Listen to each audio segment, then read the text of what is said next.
We'll get started in a second. What is this? Oh, that's nothing.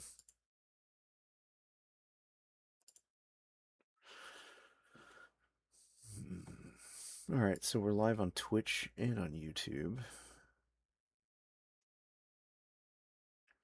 Twitch is good.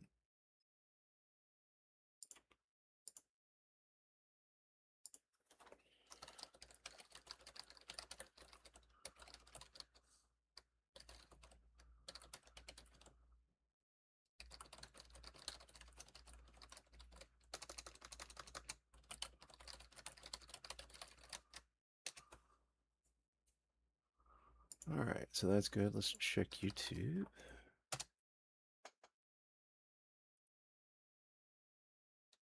YouTube. Hmm.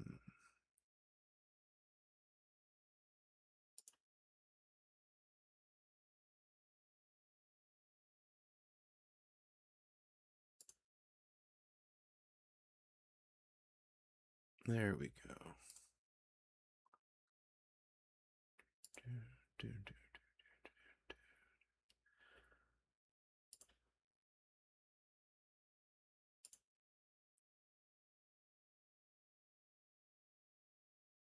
Okay, we can begin. All right, so I can't sleep. I'm bored. Let's check out what's going on in the news. Let's see what's happening in the world. And let's talk about it.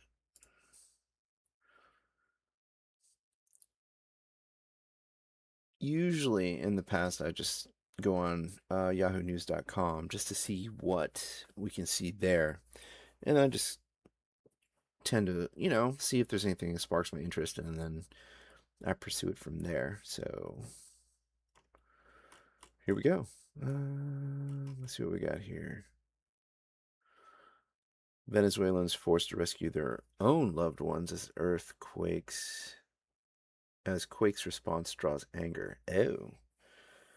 From the preview here, the government isn't doing anything for the people. Residents yelled from behind a cordon on Friday, many of whom had loved ones trapped.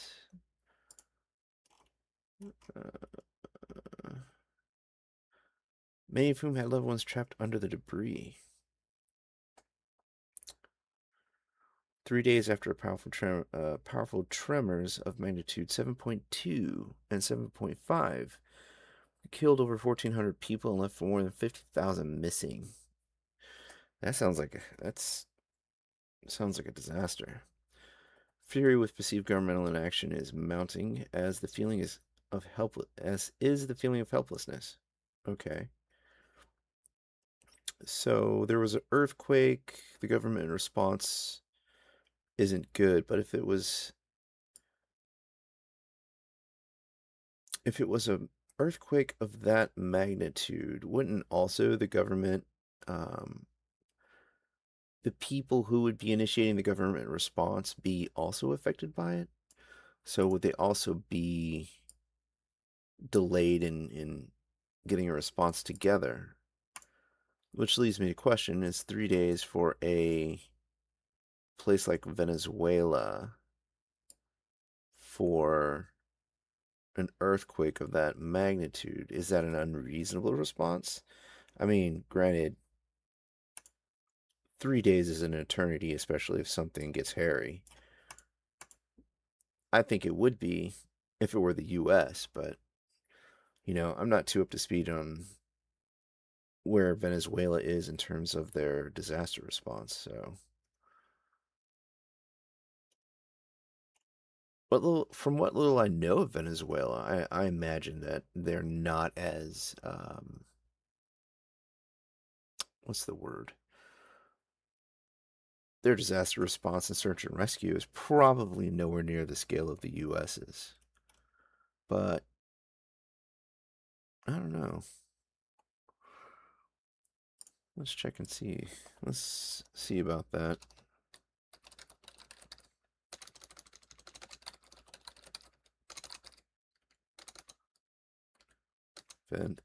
Holy crap.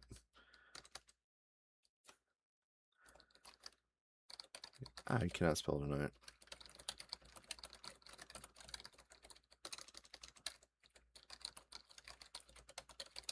Now, I don't even think that AI is going to be able to handle answer this, but let's see what it says.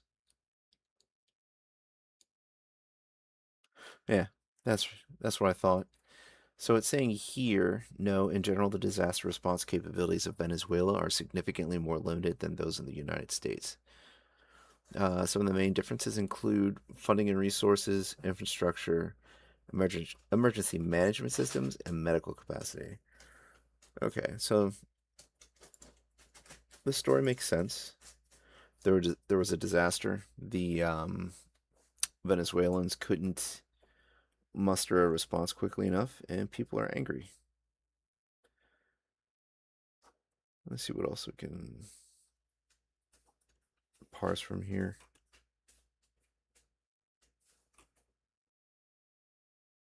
I mean, this is far less controversial um, of a topic than when I initially just saw this article.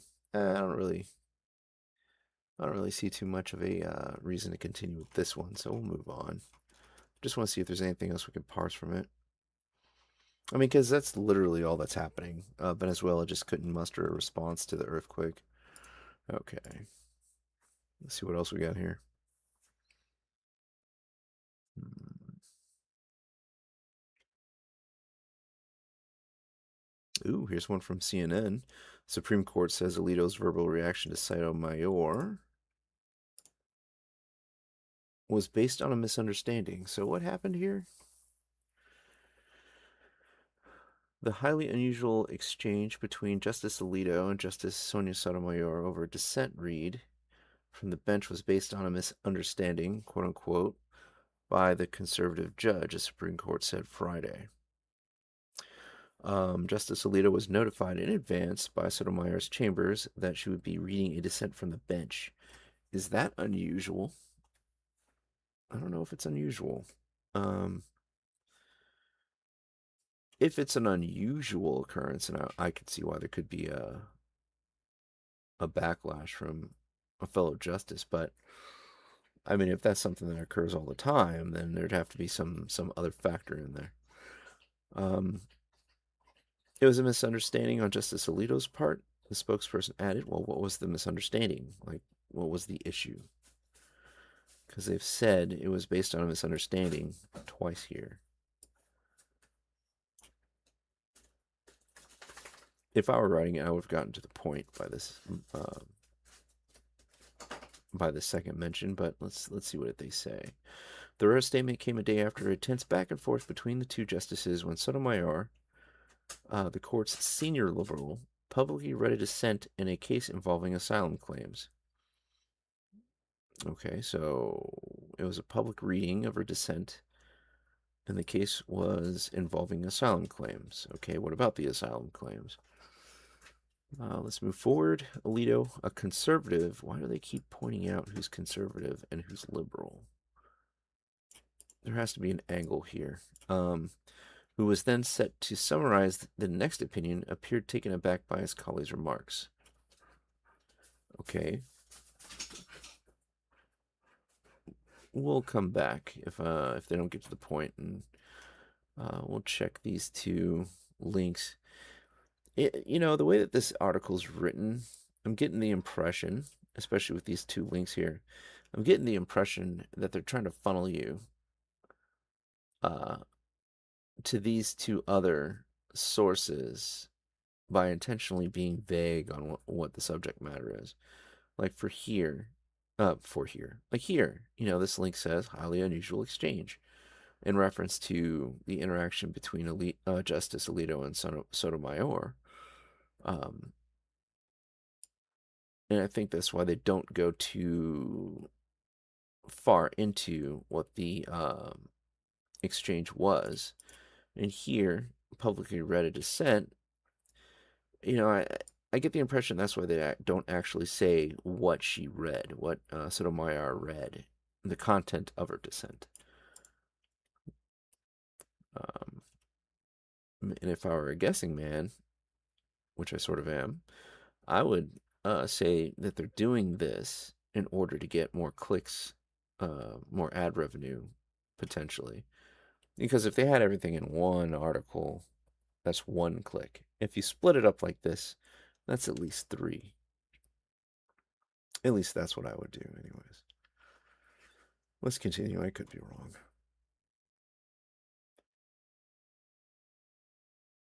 There's much that I would have added to my bench statement had I known there'd be a dissent to read, Alito said. Okay. An unusual break from protocol during what is normally a highly choreographed release of opinions. All right, so reading the dissent was unusual? It must have been the content of the dissent. To me, it's a little unclear here.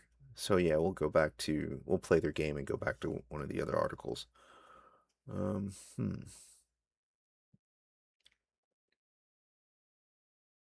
Alito, who authored three of the four opinions released Thursday, suggested that at the time that he didn't realize Sotomayor would read her dissent verbally.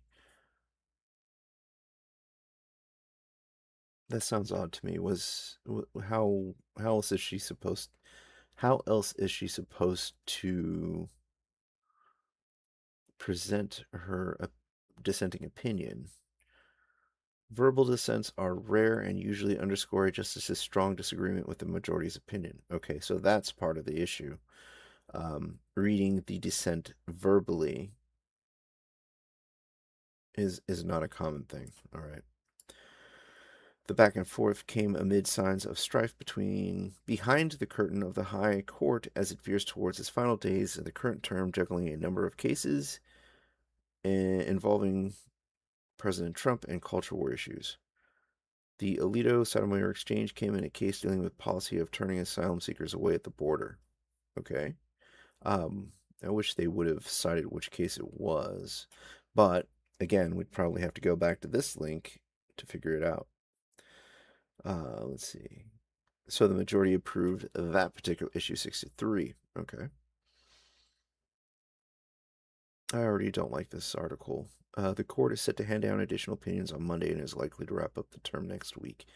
So, yeah, the way that this article is written is definitely um, structured to funnel you guys or funnel someone else, a reader, into doing multiple clicks on their website.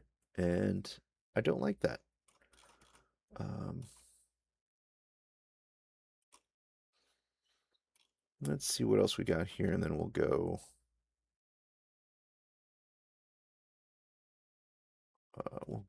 check the other links out real quick. After Alito quickly summarized his opinion for the court, Sotomayor read a lengthy oral dissent that, among other things, called attention to the infamous episode of the U.S. turning away a ship of Jewish refugees fleeing Nazi Germany in the 1930s. Hundreds of those refugees were later killed in the Holocaust. Um, yeah, that sounds pretty bad. No, not gonna lie. There's probably a less controversial example that she could have quoted. After Sotomayor's presentation, Alito was set to explain the next opinion. Instead, he continued briefly to discuss the asylum case, noting that it had been used by both the Democratic and Republican administration. He also described the policy at issue in the case as orderly and humane. Well, they don't really give you much detail there, so it's going to be kind of hard to um, it's going to be kind of hard to actually um, fully understand what they're trying to talk about. But let's go back and see what's going on here. Hey, Omazi, how's it going? Let's see.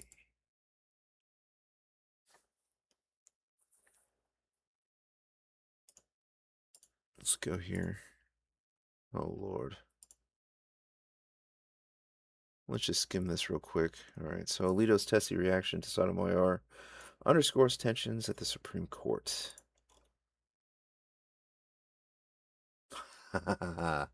Yeah, it's behind a paywall. I'm not doing that. Let's see about this one. And it's the same article. Yeah, they're putting everything behind a paywall. Well, let's try the other links.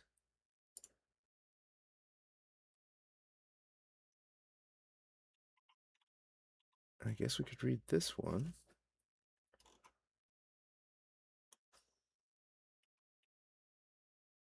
But which one is this? No, that is not going to give us the information we want. Sonia Sotomayor apologizes for hurtful public comments about Brett Kavanaugh on immigration.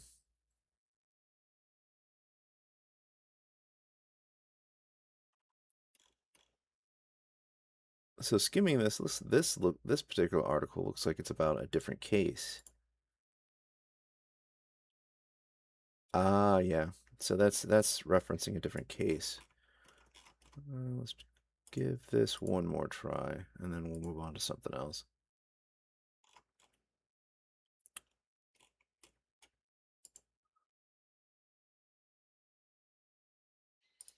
Yeah. All right. So the article, the referenced articles that contain the actual meat of the story are behind a paywall. So not, I'm not paying that. All right. So we're done with that. Long story short, um, from what I gather from here, and the actual details about what the dissenting opinions were are behind a paywall.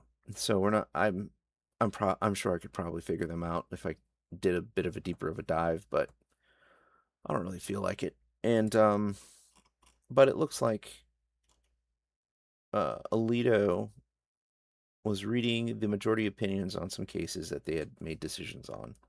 Justice Alito, and then Justice Sotomayor, in a rare occurrence, read a dissenting opinion that had some inflammatory remarks in it, or at least unacceptable or controversial at minimum remarks in it, and that ruffled some feathers. But also, it doesn't look like that's the the first instance that she's done that, because down here, it says that she issued a public apology in April after she criticized Justice Kavanaugh for his writing in another immigration case. So yeah, sounds like she is starting to get a little bit of a track record for um, making unnerving opinions. So yeah, we'll leave it there. Immigration's been a very hot button in the last couple of years. So it's interesting too, because me and my siblings are mixed because both of my parents are mixed. My mom's originally from Virginia. My dad's dad is originally from D.C., but his mother was actually an immigrant from France. So um, you swirl that around, you get people that look like me. I hear a lot of interesting things from folks that who don't think I'm a foundational Black American, even though I'm mixed. Um, Lots of interesting things. There's if I wasn't part white, I've heard things that I'm pretty sure that maybe people probably wouldn't have told me if they um, realized that I was a Black American. But I don't want to get into that right now. We can get into that later. I don't want to get angry. Let's see what else we have here. Ooh, Sanders releases a trove of internal HHS emails showing RFK Jr. pressured the CDC over vaccine messaging. Let's take a look at this. This is from The Hill. I guess the author is Ryan Mancini. Let's see what happened here. Senator Bernie Sanders, independent Vermont, on Thursday released a tranche of I don't know how to pronounce that word of Health and Human Services HHS emails that appear to show that HHS Secretary Robert F. Kennedy Jr. Pressuring the Centers for Disease Control and Prevention over its vaccine messaging. Now, when they say appear to show, that's a little loose for me. Like, did it actually show him pressuring them, or does it not? Or is it something in between? Maybe it's a mix of both. But just simply saying emails that appear to show, that's a little weaselly to me. Like that gives people a avenue out um, if the readers aren't too convinced about what is being presented. Emails indicate that Kennedy directed the CDC's vaccine advisory panel to restrict access to vaccines, allow researchers to access confidential data, to indicate that the disproving claim that vaccines cause autism, and change recommendations for the public to receive COVID-19 shots without input from the CDC.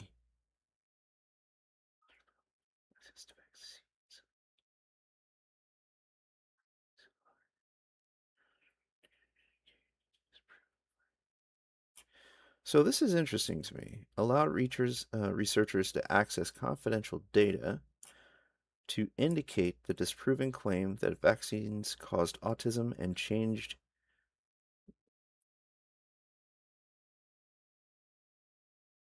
Okay, so the data showed that it didn't cause autism. Okay, that's interesting because I've heard that several times, but I never really looked into it. But according to this,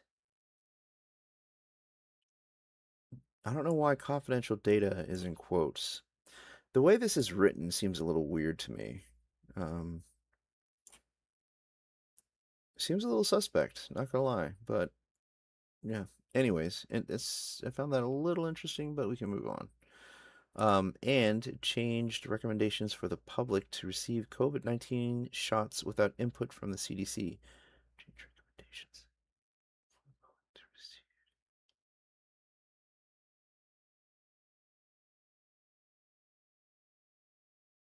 The way this is written very much confuses me. So the recommendations were changed for the public to receive COVID-19 shots without input from CDC. So the recommendations for the public. Okay, so the recommendation was changed without CDC input. Okay, got it. Simple enough. Um, but that's a little bit different than pressuring the CDC to do something. Just here, it sounded like he directed them. So the way that I think about things from a leadership perspective, if I'm directing you to do something, that's not really pressuring you to do. That's not the same as pressuring you to do it. Pressuring you to do something would be harping on you over and over again, or leveraging something that you need in order to get something done, like in more of a, not a hard leverage, but like more of a passive one. It's like, hey, you should really get this done the way that I instructed, or X, Y, and Z. Whatever that soft punishment would be. Like, for example, maybe you don't get all of the funding that you want. Maybe you don't get the approval of something that you've been leveraging for, something like that. You know, but that's different. Directing someone to do something is different from pressuring them to do something. So let's continue. Less than a week later, Kennedy fired Monarez for failing to rubber stamp recommendations from the CDC's vaccine panel, the Advisory Committee on Immunization Practices, Sanders said in a statement. So he directed someone to do something and they didn't do it. So then they got fired. That sounds like a consequence for not not following orders, so to speak. Now, I'm not saying that this is good or bad. I'm not taking sides or anything. I'm just reading through this and seeing what I parse from it. But one thing I've noticed about some articles recently is that it seems like they're written in a specific way to present you enough information to guide you to a conclusion. Because here it says, less than a week later, Kennedy fired Monarez for failing to rubber stamp recommendations from the CDC's panel, according to Bernie Sanders. Well, what does he mean by rubber stamp? Um, good leadership, with good leadership, in my opinion, if I direct someone to do something and they have reservations about it and they bring it up, that's totally fine. Um, but to me, that's different from. Um, Rather, let me rephrase. It, if I direct someone to do something for me or do something um, by my direction, I don't expect them to rubber stamp it because I would think that that is bad leadership. That's a bad leadership dynamic. If there's an issue with something that I tell you to do, I fully expect you to bring it up to me. Um, I don't understand why this particular article is um, presenting the situation as if um, Kennedy was pressuring somebody to do something. But when it just sounds like he directed them to do something, they refused to do it, so then he fired them. But maybe Bernie Sanders is just throwing some political rhetoric in there. But I don't understand why he used the term rubber stamp. It may be for political reasons. I'm not sure, but from what's written in this article, I just don't understand why they included that quote there. Sanders, the ranking member of the Senate Committee on Health, Education, Labor, and Pensions, blasted Monar's firing as outrageous, accusing Kennedy of firing her for her commitment to public health and vaccines. Yeah, this is just all political posturing from the way this is reading. Sanders requested a bipartisan investigation into her firing and called on Kennedy to resign. Yeah. Okay, so this is all just written from a political point of view, which is fine.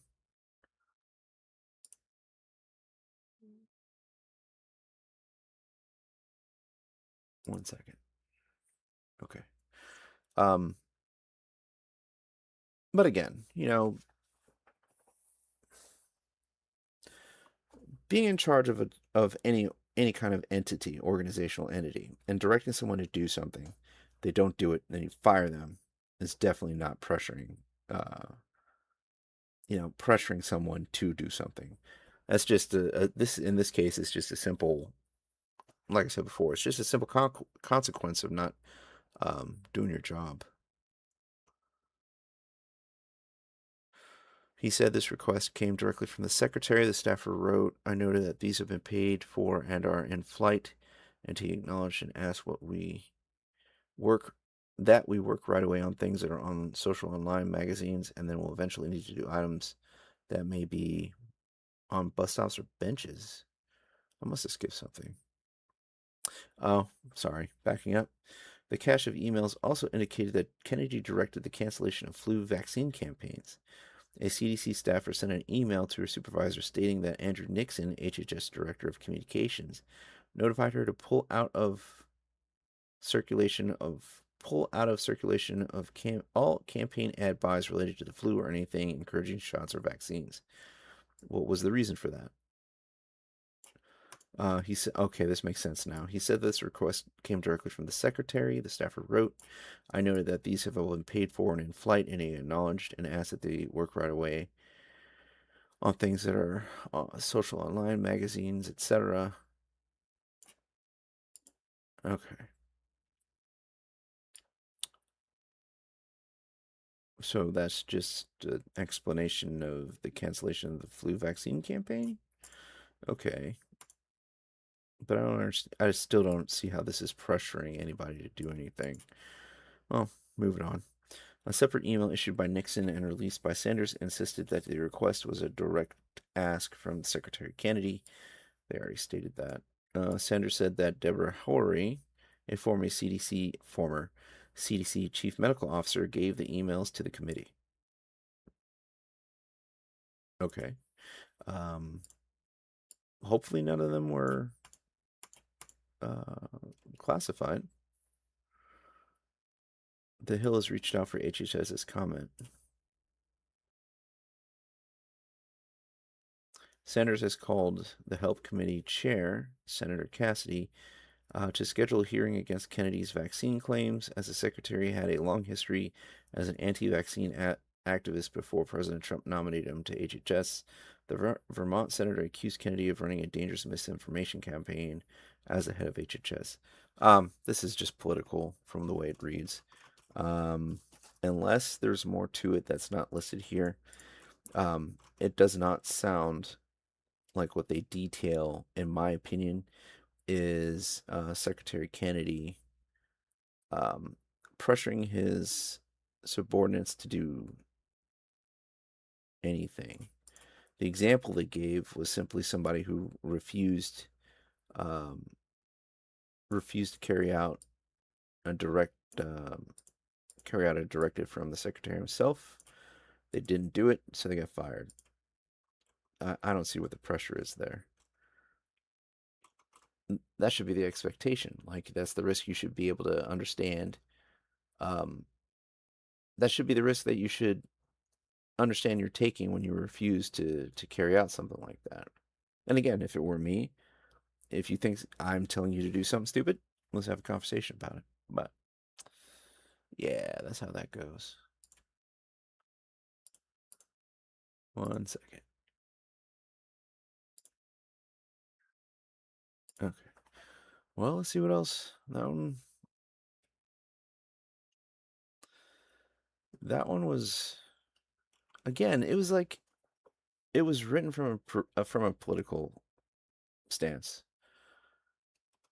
I'm just glad it didn't have like all the information on paywalled articles somewhere else.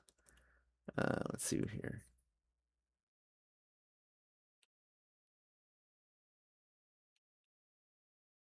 German Autobahn crumbling as heat damage spreads. That's crazy. I remember going on the Autobahn when I was little. Uh, Paris Pride March moved to September after police order cancellation due to heat wave. Okay. Yeah, that's actually pretty crazy as well.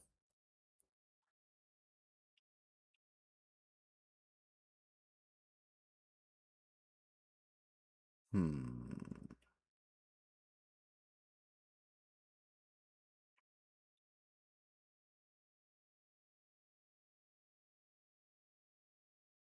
Trump says he'll nominate former Oklahoma State trooper Lance Troyer as ICE director. Why does that name sound familiar?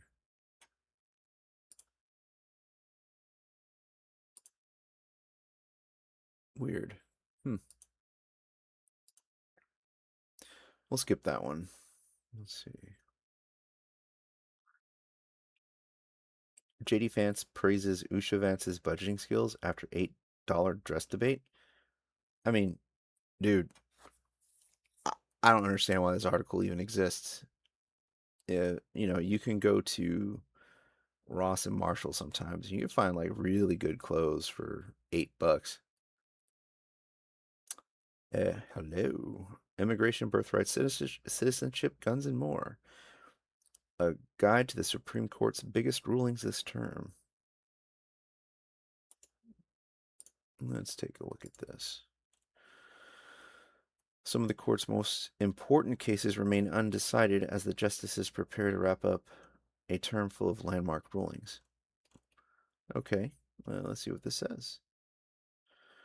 The, the Supreme Court is getting ready to wrap up a pivotal term in which it has weighed on a number of President Trump's most controversial policies and delved into some of the most hotly debated topics.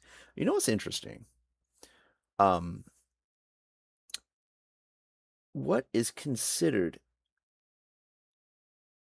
a hotly debated topic nowadays, especially with a lot of the people I know, 15, 20 years ago wouldn't have been an issue. For example, let's just go with the title of this article: Immigration, Birthright Citizenship, Guns and More. Immigration to more, I'm going to specifically cite my more left-leaning friends.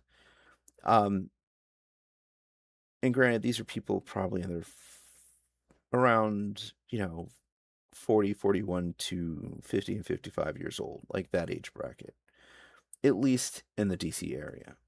Immigration wasn't even something that we talked about. Like, it was um, something we talked about like a little bit, but it either way, nobody had any strong opinions about it.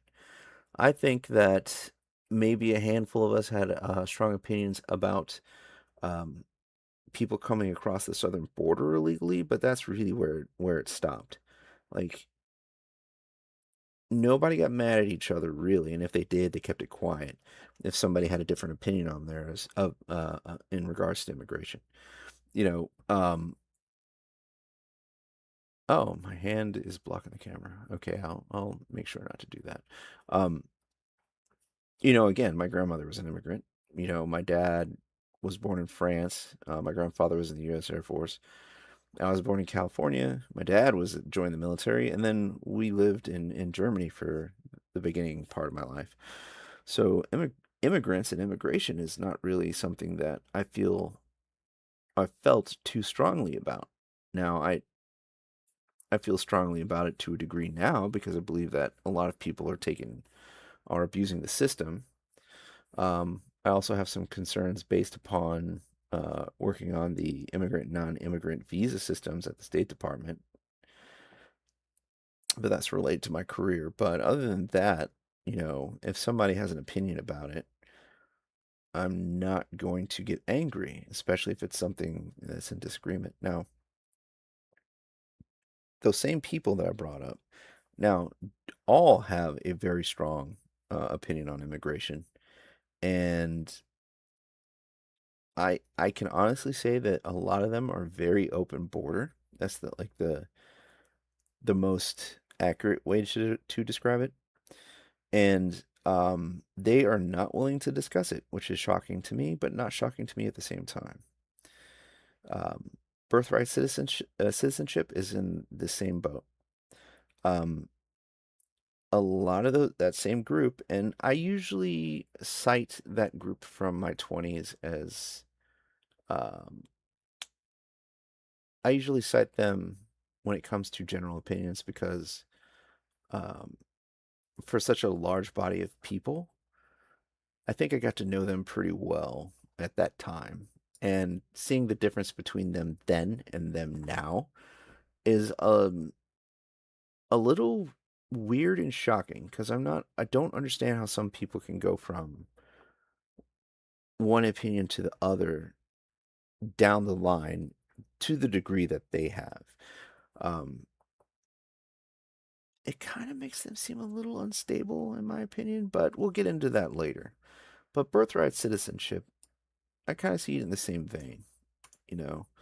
Um, I don't really have too much of a strong feeling about it, but there are definitely people who've taken advantage of it. Like, um, again, in my 20s, I had a friend who came into the US visiting while she was pregnant. She stayed long enough for her baby to be born, recovered a little bit, went back home, but her baby is now an American citizenship and the mommy is not. The mommy does not. That seems like if it were me running the US, I wouldn't allow that because the child will get benefits that the parent would not be entitled to, and it leaves it open for abuse. Let's see. Oh, um, guns is an interesting thing, in my opinion, and we can talk about that. Like when when I started into my adulthood, I had a very negative opinion about firearms. And it actually came from my martial arts background. Um, I did judo heavily, and I did Ishinryu karate at the same time. And the one thing that we were always told was that guns were unnecessary, guns were cowardly, guns were just a negative thing. And I think part of that actually was because um, there were issues with quote unquote gangs in PG County when I lived there. And violence was a little bit more prevalent back then, nowhere near the levels of DC, but even though these two examples aren't gun related, there was two incidences in high school that were pretty crazy. There was a guy who looked like me, but I think he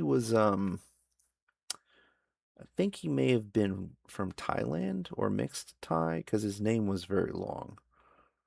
And they used to call him Bingo. Apparently, well, I think we were in sophomore year in high school at the time. He took a young lady out in the backwoods behind our high school and killed her and crushed her head in with a rock or a sink that had been disposed back in the wooded area. Because people used to dump trash, all sorts of trash back there. But there was that, and then a guy who was in my AP class, whose name eludes me right now, but I remember his face. He got picked up because he attacked somebody at Springfield Mall's parking lot with a machete. Wait, maybe it wasn't Springfield Mall. It was an Iverson Mall, with a machete. So um, the reason why I bring that up, uh, those two examples, is the argument that some people had was in those scenarios and scenarios like them, if the victim had a firearm, concealed carry, whatever, they would have been able to defend themselves.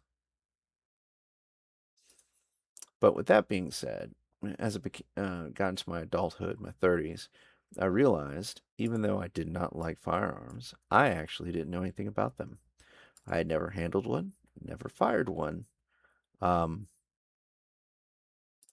I just didn't know anything about them.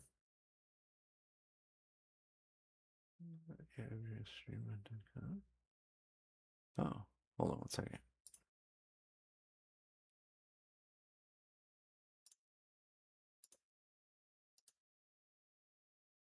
One moment.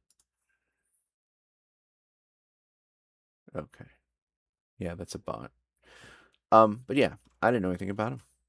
So went to a gun range in Lorton, rented a Walther PPQ, fired about 200 rounds through it.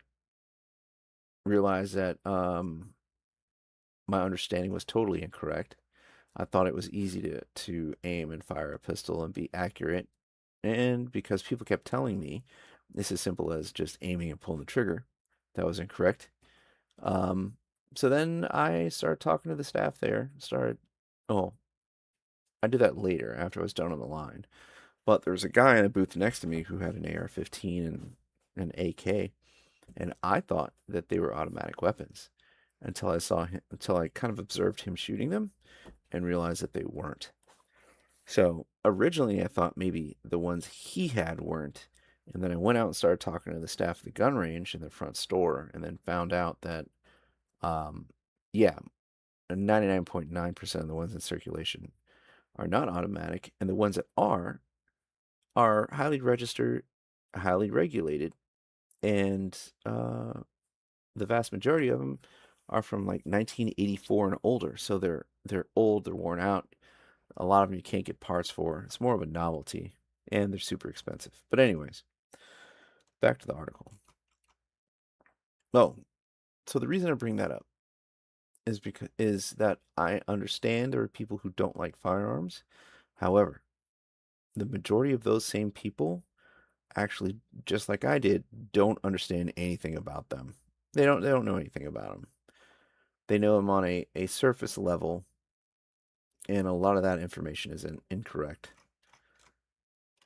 And that's why a lot of those folks can't explain why they don't why they back the gun laws that they do, um,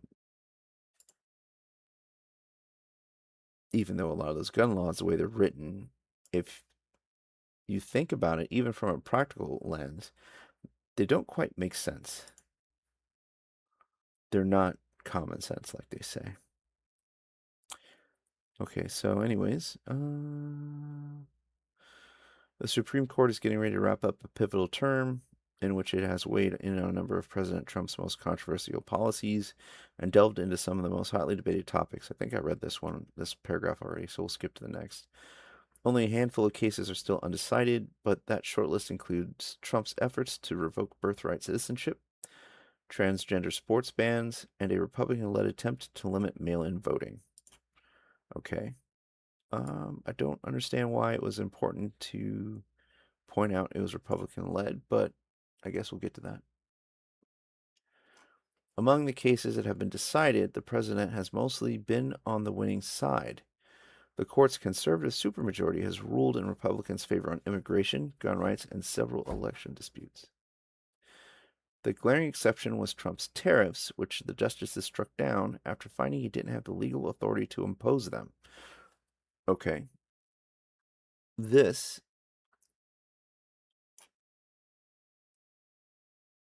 with my criticisms about the previous articles being kind of vague, this this is good. Straight, direct to the point. No real citation needed. He simply just doesn't have the legal authority to impose them. Simple as that. I have appreciation for that. Here's a rundown of what's still to come as the court finishes up its term and some of the most important cases that have already been decided. Undecided birthright citizenship. So this case is going to be at the what's this case about? At the beginning of the second term, Trump signed an executive order attempting to end the practice of universal birthright citizenship, which grants full USS, which grants full U.S. citizenship rights to anyone born in the country. I don't think he has the power to do that. But then again, that's probably what this case is about. But let's continue. Under the terms of the order, a baby's citizenship would be decided by the legal status of the parents. Children born to mothers who are in the country illegally or who are legally present on a temporary visa would not be granted citizenship unless the father is a citizen or legal permanent resident. Trump's order would, for the first time, create a category of immigrants whose children would not automatically become American citizens. Okay. Okay, what's at stake if the court sides with Trump? About 255,000 babies born in the U.S. each year, that is a lot, would be denied citizenship rights that they would have had otherwise, according to the estimate by the Migration Policy Institute and Penn State's Population Research Institute. In their ruling, the justices will also be weighing in on more fundamental questions about the case. A more fundamental question that the case raises. So there's something else embedded in this case. After more than 150 years of legal precedent, does the president have the power to unilaterally redefine the 14th Amendment's guarantee of birthright citizenship? That would be a doozy. Because honestly, I'll have to check. I'll check ChatGPT to see what it says in a minute. But I don't think the president can change this on his own. If oral arguments are any indication, the court may find that he doesn't. The justices, even the conservative ones, appeared to be skeptical of the Trump administration's reasoning that they heard when they heard the case in April. Yeah, I don't know if Trump has the ability to do that. I mean, good for him for trying, I guess, but Um,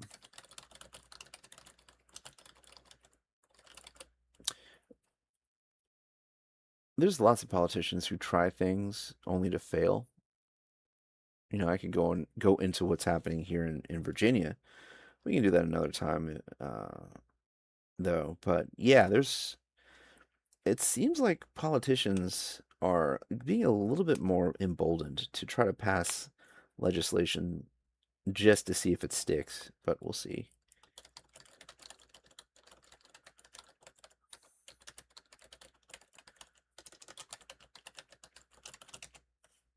What does ChatGPT say?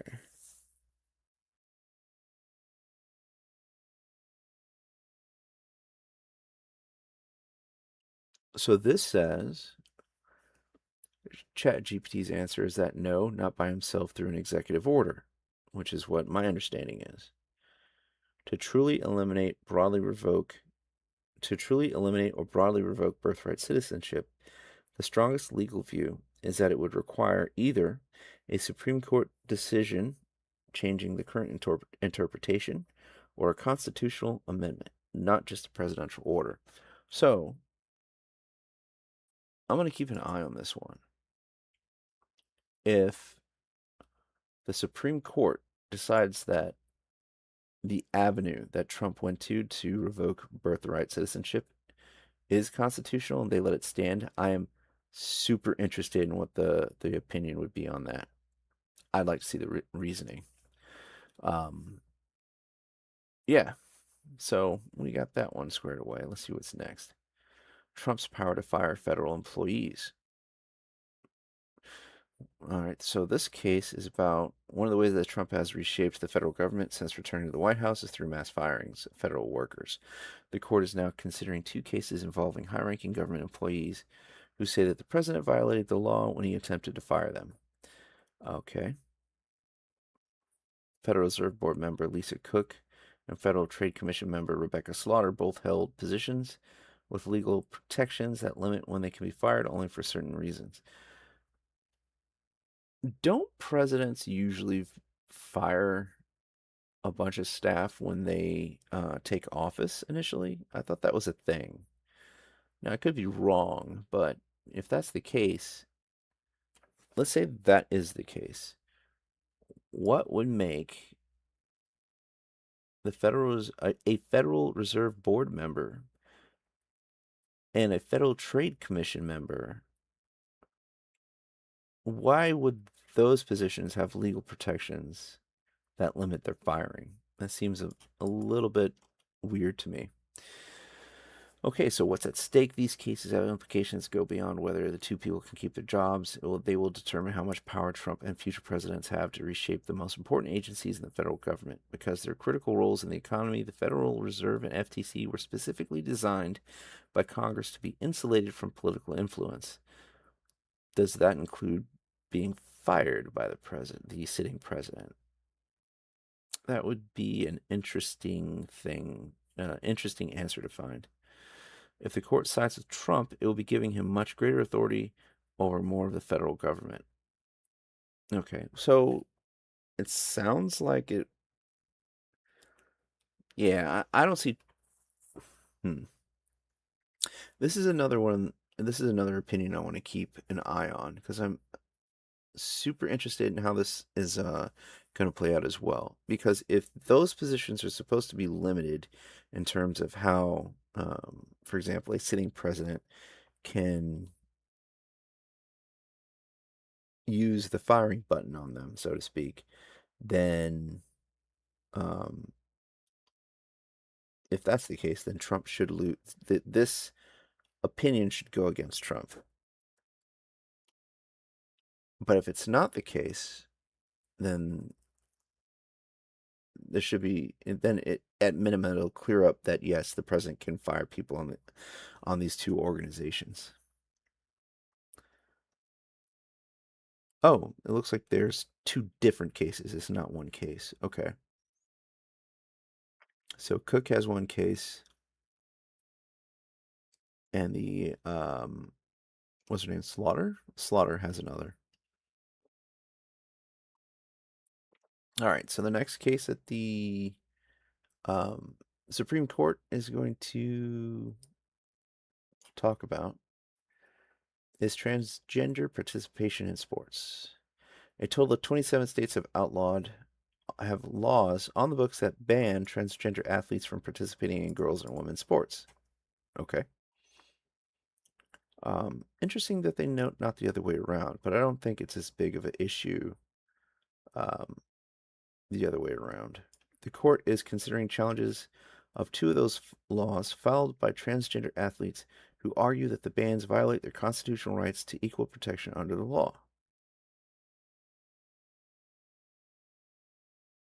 I might have to go and look up this particular these cases because I'm failing to see what equal protection rights are being violated here. Like, what is the actual violation? Because legally, if the case is they're saying that they identify as a female and thus should be participating in girls and women's categories, then I could see an issue with that. But, anyways, let's see. Let's move on. What's at stake? While there's no definitive count, the number of transgender athletes participating at a level of sports is believed to be very small. I believe that as well.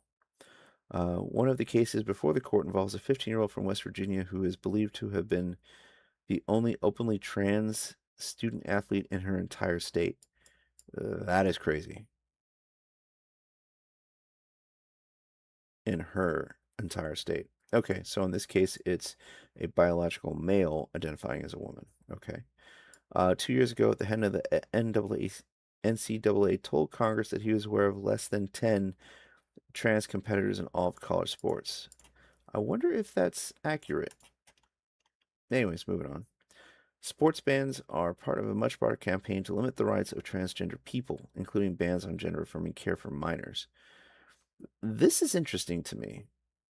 Um, I, from a practical standpoint, I fail to see how this is controversial because, for example, one of the what are they called? Hormone blockers that's being used is actually a chemical used for chemical castration, from my understanding. So when people say that this stuff is reversible, if you're using chemical castration on yourself, uh, I don't know how that's reversible. Now, I could be wrong. I'll have to look into it a little bit more. But to my understanding, it's not. So, and it's diabolical that you would use that on a minor. But, anyways, moving on. Laws dictating which bathrooms trans people can use, and a Trump administration policy requiring Americans' passports to display their biological sex at birth. Okay, so I can see how that last point here, um, the law requiring American passports to display their biological sex at birth, I can see how that could be something.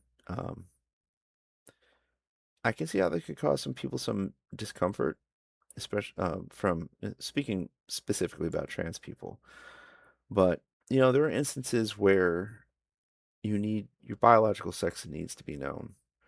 Um, there are, from my understanding, there's medications that react differently to male versus women, man versus woman, male versus female, whatever the terms are. Um, there's also the risk that, um, it'll be a surprise. Let's say that there's somebody out there who's very, very convincing in their looks. Let's say they get into an accident, they go to the hospital, and a lot of times they have to cut your clothes off, depending on what happened, especially if you're in an accident. And it could throw off the medical staff when they see you with your clothes off. Now, that initial shock is probably nothing, but if you're bleeding out, like every second counts. So, that's probably an edge case. That's probably not something that would happen too much, but at least from a medication perspective, that would be good. That would be necessary information to know. And I've heard some folks after my last hospital stay, they get really defensive and really snarky when people try to ask them about their ask them information like that. But anyways, let's move it on. Last year, the justices issued rulings allowing both the care bans and passport bans to remain in effect. Many legal experts expect them to do the same when it comes to sports. Okay, so the decision on that, I don't think it's going to be too unexpected. We'll do mail-in voting and tariffs, and then we'll call it a night. All right, mail-in voting. This case is about the court is considering a lawsuit filed by Republicans seeking to block states from counting mail-in ballots that are received after Election Day. So in this case, designating the Republicans, I would agree with, because otherwise it'll make it sound like it's both sides when it's not.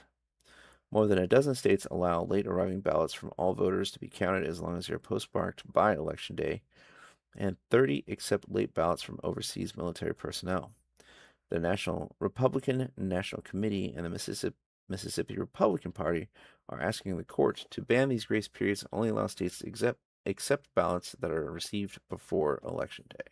On or before Election Day.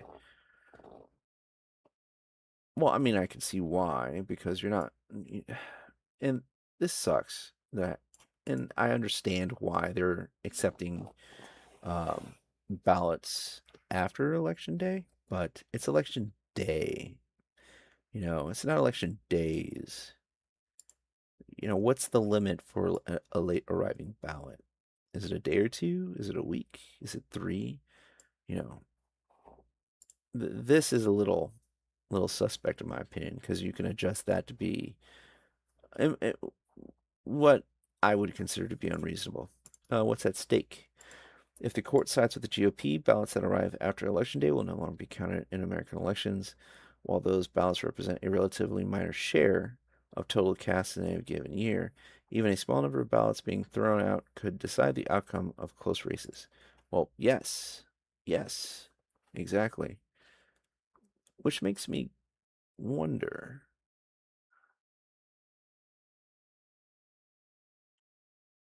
why point out that these ballots represent a minor share, and then at the same time point out that even a small number of ballots being thrown out could decide the outcome of close races.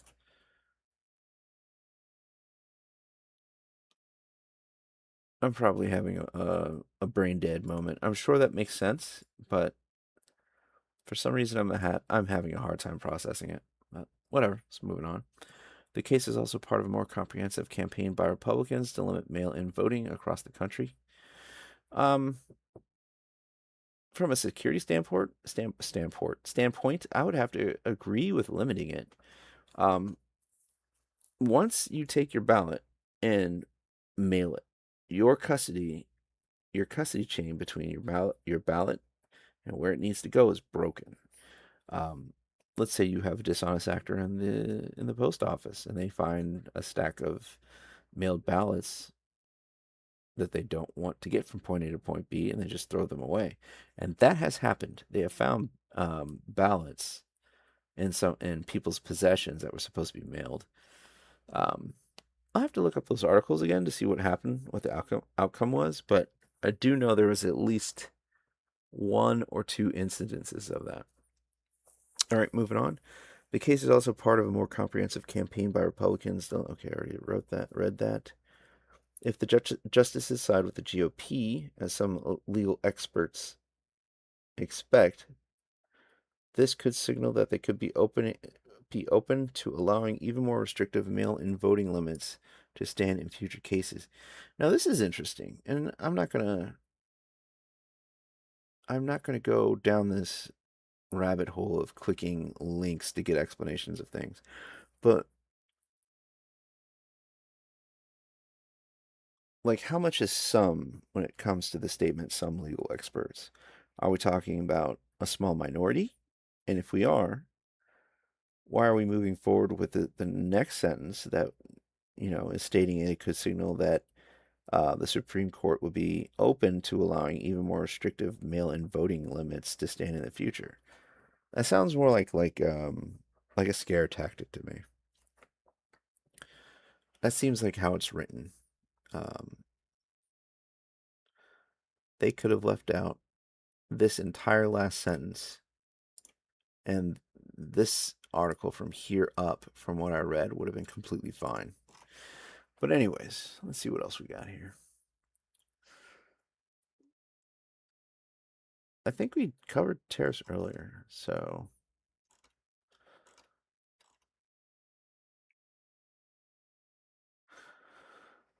oh, we'll do this one instead on guns real quick. The court issued the latest in a string of long pro-gun rights rulings when it struck down a Hawaii gun control law. The justices found that the law, which barred gun owners from carrying firearms onto private property without the owner's permission, violated the Constitution. From the way that is described, yes, because it's a little silly. And I understand the argument that in this case, the property owner should be aware of who has a firearm on their property. Um, I understand that, but it is a little strange that this was not seen as a violation of of someone's constitutional rights when it was submitted for approval at the state level. This particular law. So why gun control law? I mean, because it's a right. People should be able to exercise those rights without the permission of someone else. You don't need permission to vote from your neighbor or property owner. Um,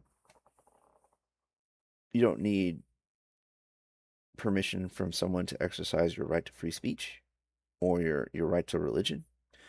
Like it that just doesn't make sense. I'm not shocked that got struck down.